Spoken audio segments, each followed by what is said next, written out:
अस्सलाम वालेकुम dear students. आज का हमारा टॉपिक है chapter number 7 chemical equilibrium chemistry part 1 FSc. Question number 6 exercise.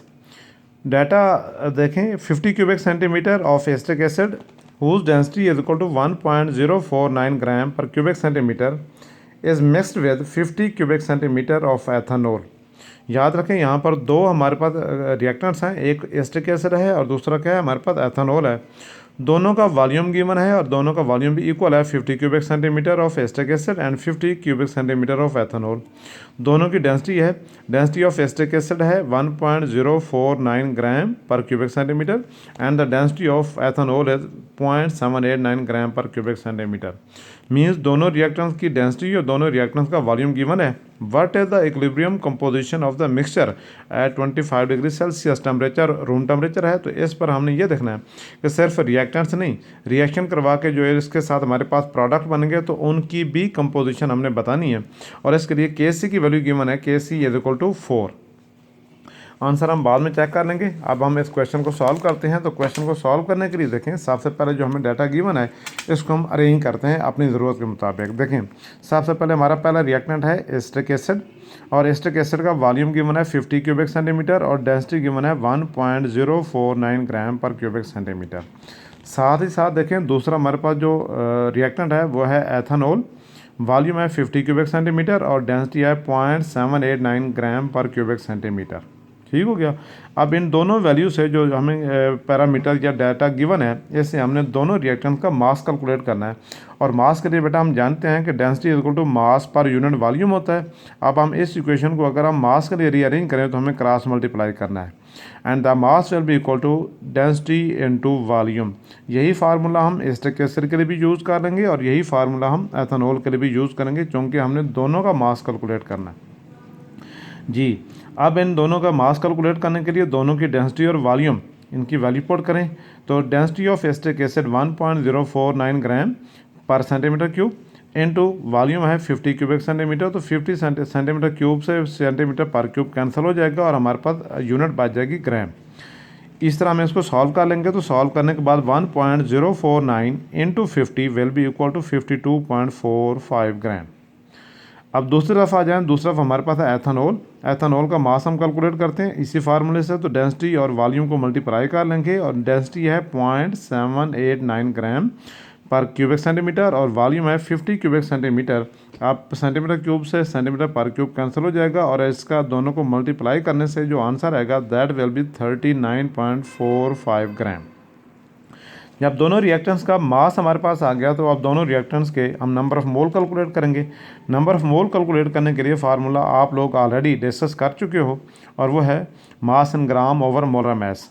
Mess इन ग्राम आप कैलकुलेट कर चुके हैं और मोलर मैस आप लोगों को पता है और वो है 52.45 ग्राम ओवर 60 ग्राम पर मोल। यह है एस्टिक एसिड का मोलर मैस। अब ग्राम से ग्राम कैंसिल हो जाएगा और आपके पास क्या बच जाएगा मोल। दैट अगर हम इसको सॉल्व करें 52.45 divided by 60 that will be equal to 0.874 moles. अब number of moles of ethanol 39.45 gram हम सॉल्व कर चुके हैं, वैल्यू कैलकुलेट कर चुके हैं और इसका मोलर मास है 46 ग्राम पर मोल। ग्राम से ग्राम कैंसिल कर दें और आपके पास आंसर आएगा 0.857 मोल्स। जब आपके पास मोल्स आ गए तो आप इसके बाद एक इक्वेशन बनाएं ताकि हम वहाँ पर इसकी यानी प्रोडक्ट भी चेक कर सकें। इक्वेशन बनेगी CH3COOH plus C2H5OH go to form in a reversible reaction CH3COO C2H5 plus I2O। याद रखें यहाँ पर हमने जो कंसनट्रेशन नोट किए हैं ये इनके नंबर ऑफ मोल्स हैं और ये लिखा है T1। तो T1 का मतलब क्या होता है कि फर्स्ट टाइम जब रिएक्शन अभी हम स्टार्ट कर रहे हैं, रिएक्शन अभी स्टार्ट नहीं हुआ और उस टाइम हमारे पास सिर्फ और सिर्फ रिएक्टेंट की कंसनट्रेशन है, प्रोडक्ट की अमाउंट हमारे पास नहीं है, ज़ीरो लिख लें। ठीक है, रिएक्शन स्टार्ट हुआ और रिएक्शन स्टार्ट होने के कुछ देर बाद इक्विलिब्रियम जब एस्टेब्लिश हो गया तो उस टाइम की कंसंट्रेशन को हम लिखते हैं टाइम इक्विलिब्रियम। तो ये जो हमारे पास इक्विलिब्रियम कंसंट्रेशन है मींस 0.874 मोल में से कितनी अमाउंट इसकी डिकम्पोज हुई है, जो इसकी डिकम्पोज हुई है वो एक्स है, वो हम कैलकुलेट कर लेंगे। इस तरह C2H5OH की भी कुछ ना कुछ अमाउंट डिकम्पोज हुई है, वो भी एक्स हमने नोट कर लिया। मीन इसमें से कुछ अमाउंट डिकम्पोज हो जाएगी और बाकी ये बच जाएगी हमारे पास। जब इन दोनों की एक्स एक्स अमाउंट डिकम्पोज हुई है तो एट द सेम टाइम देखें इसका भी according to chemical equation 1 mole 1 mole 1 mole 1 mole mean जितनी जितनी अमाउंट इनकी डिकम्पोज होगी उतनी ही अमाउंट इनकी फॉर्मेशन हो जाएगी। ये भी एक्स बन जाएगा और ये भी इसकी भी अमाउंट जो बनेगी वो एक्स हो जाएगी। मीन्स हमें रिएक्टेंट के जो केमिकल रिएक्शन हुआ है और इक्विलिब्रियम पोजीशन पर हमें इन दोनों की एक्स अमाउंट मिलेगी, जबकि इनके इनिशियल कंसंट्रेशन में से एक्स अमाउंट डिकम्पोज हो जाएगी या माइनस हो जाएगी। अब हमारे पास सबकी कंसंट्रेशन आ गई, इक्विलिब्रियम कंसंट्रेशन। हम इसको Kc की फॉर्म में लिखते हैं। Kc is equal to concentration of products in the numerator and concentration of reactants in the denominator. तो फिलहाल आप इनके फार्मूले लिखें। देखें, concentration of CH3COO C2H5 into concentration of H2O। अच्छा, वो नीचे वाली ना कंप्यूटर पे मैंने प्रिंट निकालना है, भाई ने 1-2 दिए हैं, तो चाबी कोई पासवर्ड वगैरह लगा उस पर? जी देखें, हम नोट कर रहे थे कि Kc is equal to concentration of CH3COO C2H5 into concentration of H2O divided by concentration of reactants है हमारे पास CH3COOH into concentration of C2H5OH। Now putting the values in equation number 1।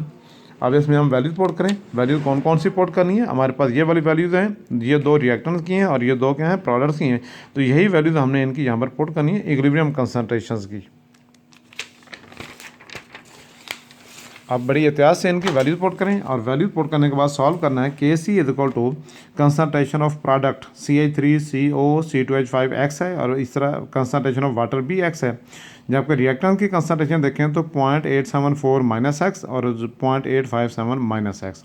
अब Kc इज इक्वल टू इन दोनों को multiply कर लें और इन दोनों फैक्टर्स को भी मल्टीप्लाई कर लें। ये हो जाएगा हमारे पास एक्स स्क्वायर और इन दोनों को अगर मल्टीप्लाई करें तो सबसे पहले स्टेप वाइज देखें 0.874 इंटू 0.857 माइनस 0.874 इंटू एक्स हो जाएगा और ये अब उसके बाद अब इसकी बारी आ जाएगी, ये हो जाएगा 0.857 एक्स प्लस माइनस और माइनस मल्टीप्लाई होकर प्लस हो जाएंगे और एक्स क्या हो जाएगा, एक्स स्क्वायर हो जाएगा। ठीक है, अब इसको सॉल्व करें नेक्स्ट टाइम। ये हो जाएगा हमारे पास Kc is equal to x square divided by इन दोनों को मल्टीप्लाई करें तो ये आ जाएगा हमारे पास 0.7490 माइनस, अब चूँकि ये दोनों के दोनों वैल्यूज हैं इनके साथ एक्स वेरिएबल है, इन दोनों को कंबाइन कर लें। ये हमारे पास बन जाएगा 1.731 एक्स। ठीक है, चूँकि साइन माइनस करेगा तो ये हो जाएगा minus 1.731 X plus X square आ जाएगा। अब इसको रीअरेंज कर लें और साथ ही साथ Kc की भी वैल्यू पुट कर लें जो कि हमें डाटा में गिवन है। Kc की वैल्यू गिवन है 4.0, x square over x square की वैल्यू पहले ले आएँ, फिर एक्स का वेरिएबल लगा लें और आखिर में विदाउट एक्स। ठीक है, तो ये हमारे पास रीअरेंज होकर इक्वेशन बन जाएगी x square minus 1.731 X plus 0.749। अब इस तरह करें कि इन दोनों को क्रॉस मल्टीप्लाई कर लें ताकि हमारे पास एक इक्वेशन बन जाए।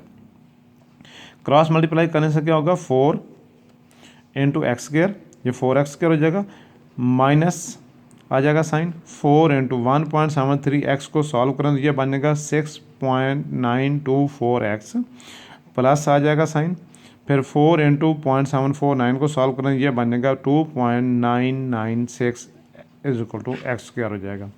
अब इस एक्स स्क्वायर को इक्वल टू की दूसरी तरफ ले आएँ तो ये माइनस हो जाएगा, यहाँ पे ये हो जाएगा 4x square minus x square minus 6.924 x plus 2.996 is equal to 0। अब इसको सॉल्व करें तो ये बन जाएगा हमारे पास 3x square minus 6.924 x plus 2.996 is equal to 0। याद रखें बेटा, ये हमारे पास इक्वेशन बन गई है क्वाड्रेटिक इक्वेशन। अब इस क्वाड्रेटिक इक्वेशन से वैल्यूज़ यानी एक्स की वैल्यू सॉल्व करने के लिए हमारे पास जितने भी मेथड हैं उनमें से हम जो एक मेथड यूज़ करेंगे दैट विल बी बेटा यूजिंग क्वाड्रेटिक फार्मूला। जी, पहला मेथड है आपके पास फैक्टराइजेशन, दूसरा आपके पास क्वाड्रेटिक फार्मूला और क्वाड्रेटिक इक्वेशन। ठीक है ना, जो भी मेथड हैं उनमें से हम इसको अप्लाई करेंगे। अब देखें, सबसे पहले हमारे पास क्वाड्रेटिक फार्मूला अप्लाई करें तो x is equal to minus b plus minus under root of b square minus 4ac over 2a। तो इस इक्वेशन में से देखें तो पहली वैल्यू हमारे पास एक्स स्क्वायर के साथ जो है वो a की वैल्यू बन जाएगी और x वाला जो वेरिएबल है उसके साथ जो वैल्यू होगी वो b की बन जाएगी और विदाउट x जो होगी वो हमारे पास c की वैल्यू बन जाएगी।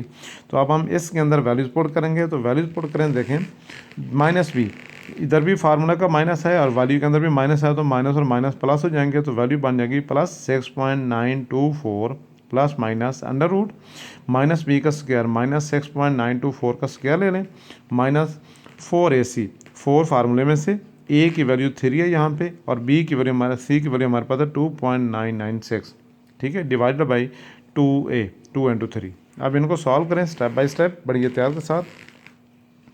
x is equal to 6.924 plus minus under root, इनका स्क्वायर लें तो बनता है 47.94 माइनस इन तीनों को मल्टीप्लाई करें तो बनता है 35.95 डिवाइडेड बाई 6।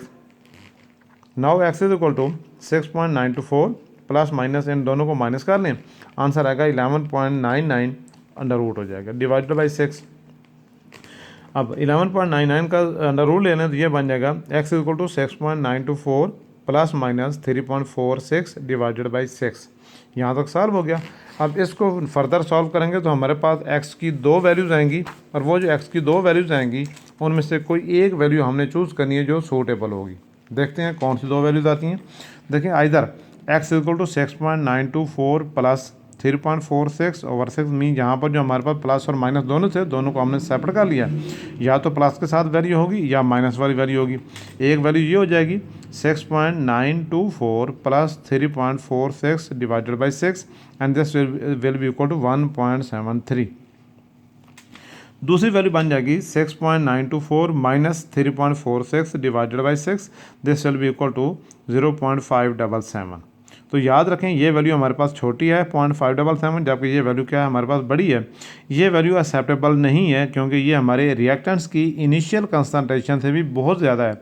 रिएक्टेंट की इनिशियल कंसंट्रेशन से ज़्यादा एक्स की वैल्यू नहीं होनी चाहिए, क्योंकि एक्स की वैल्यू बेसिकली वो है जो हमने इनिशियल कंसंट्रेशन ऑफ रिएक्टेंट में से कुछ अमाउंट माइनस हुई थी और कुछ अमाउंट बच गई थी। अगर हम इसको देखें लास्ट पेज के ऊपर जहाँ पर हमने इसको कैलकुलेट किया था, तो देखें ये हमारे पास आई थी इनिशियल वैल्यू 0.874, तो ये हमारे पास तो टोटल नंबर ऑफ मोल थे और इस तरह 0.857 टोटल नंबर ऑफ मोल थे रिएक्टेंट्स के, जब भी रिएक्शन अभी स्टार्ट नहीं हुआ था। अब रिएक्शन स्टार्ट होने के बाद कुछ अमाउंट उसमें से डिकम्पोज हो जाए तो मीन क्या होगा, उसकी वैल्यू 0.874 से कम होनी चाहिए, नॉट ग्रेटर। तो यहाँ पर जो वैल्यू हमारे पास आ रही है 1.73, ये बहुत बड़ी वैल्यू है, लिहाजा ये वैल्यू एक्सेप्टेबल नहीं है। अलबत्ता जो एक्सेप्टेबल वैल्यू है वो क्या होगी 0.577, ठीक है, क्यों, ये 0.874 से कम है। ठीक हो गया। अब इसके बाद हम इसको इसलिए रूल आउट करते हैं कि x equal to 1.73 not acceptable as x must be less than the initial concentration of reactants. ठीक हो गया। अब इसको छोड़ दें, क्रॉस कर दें। अब इस वैल्यू को हमने यूज़ नहीं करना, अब हमने यूज़ करना है तो इस वैल्यू को यूज़ करना है जो कि है 0.577। देखें जी, अब x की वैल्यू 0.577 यूज़ की जाएगी। Concentration of reactants CH3COH 0.874 minus x, जो ये हमारे पास क्या है इक्विलिब्रियम कंसंट्रेशन है। इक्विलिब्रियम कंसंट्रेशन में से आप क्या करेंगे, ये इनिशियल नंबर ऑफ मोल थे और इसमें से हम माइनस एक्स कर लेंगे और एक्स की वैल्यू हमारे पास है 0.577, ये माइनस करते हैं, ये हमारे पास आ जाएगा 0.874 minus 0.577 is equal to 0.297। These are the number of moles. ठीक है। Next, concentration of C2H5OH 0.857 minus x, initial concentration of ethanol minus x, x की वैल्यू पुट करें तो 0.857 minus 0.577 will be equal to 0.8280। ठीक है। इसी तरह कंसंट्रेशन ऑफ प्रोडक्ट चेक करें तो CH3COO C2H5 is equal to x will be equal to 0.577। यहाँ पर कोई भी चीज़ माइनस करने की ज़रूरत नहीं है क्योंकि ये तो फार्मेशन हो रही है और इनकी वैल्यू बनी थी एक्स। इस तरह वाटर की कंसंट्रेशन भी बनेगी एक्स और ये दोनों की दोनों वैल्यूज़ सेम रहेंगी। अब हमने यहाँ से सिर्फ नंबर ऑफ़ मोल्स देकर जान नहीं छुड़ा लेनी, हमने इनका मास भी कैलकुलेट करना है। और जब हम इनका मास कैलकुलेट करेंगे तो मास के लिए हमारे पास फार्मूला है number of moles into molar mass. ठीक है। अब मास ऑफ CH3COH कैलकुलेट करने के लिए नंबर ऑफ़ मोल्स यानी इक्विलिब्रियम कंसंट्रेशंस के number of moles into molar mass of acetic acid. Equilibrium concentration के नंबर ऑफ मोल्स हमने यहाँ पर कैलकुलेट किए हैं 0.297। इसको हम मल्टीप्लाई करेंगे 60 के साथ, 60 as the molar mass of CH3COH acetic acid. दोनों को मल्टीप्लाई करें तो ये बन जाएगा 17.82 ग्राम। ठीक है। मोल से पर मोलर यानी कैंसिल हो जाएगा नेक्स्ट C2H5OH का मास अगर हम कैलकुलेट करें this will be equal to 0.280 into 46, इसको मल्टीप्लाई करें तो आंसर आएगा 12.88 ग्राम। नेक्स्ट प्रोडक्ट है हमारे पास CH3COO C2H5, इसका मास बनेगा हमारे पास 0.577 into 88, this will be equal to 50.78 gram. और आखिर में हमारे पास जो लास्ट प्रोडक्ट है वो है वाटर, और वाटर का मास कैलकुलेट करने के लिए हम फार्मूला अप्लाई करेंगे number of moles into molar mass 0.577 into 18, that will be equal to 10.39 gram. याद रखें यहाँ पर मैंने हर एक के साथ मोल मेंशन नहीं किया, यहाँ पर ग्राम पर मोल मेंशन नहीं किया। अगर मैं यहाँ पे मोल मेंशन करूँगा तो यहाँ पे ग्राम पर मोल आ जाएगा हर एक के साथ, तो यहाँ का मोल और यहाँ पे पर मोल कैंसिल हो जाएंगे और आखिर में हमारे पास यूनिट बच जाएगी ग्राम। ठीक है, तो ये कैलकुलेशन करते हुए आप लोग लगा लें तो अच्छी बात है, टाइम को सेव करने की कोशिश करें और कहीं कन्फ्यूज़ ना हो। ठीक है ना, तो कोशिश ये करनी चाहिए कि कहीं से हमारा क्वेश्चन गलत नहीं होना चाहिए। और ये हमारे पास आंसर आ गया फाइनल, जो हमने कंपोजिशन फाइन करके देनी थी तमाम के तमाम रिएक्टेंट की, पूरे के पूरे मिक्सचर की। ठीक है ना, तो इस क्वेश्चन के लिए प्रैक्टिस करें अच्छे तरीके से। ये क्वेश्चन बहुत अहम है, पेपर में कई दफ़ा आ चुका है। ठीक है ना, तो इसकी प्रैक्टिस आप लोगों ने लाजमी करनी है।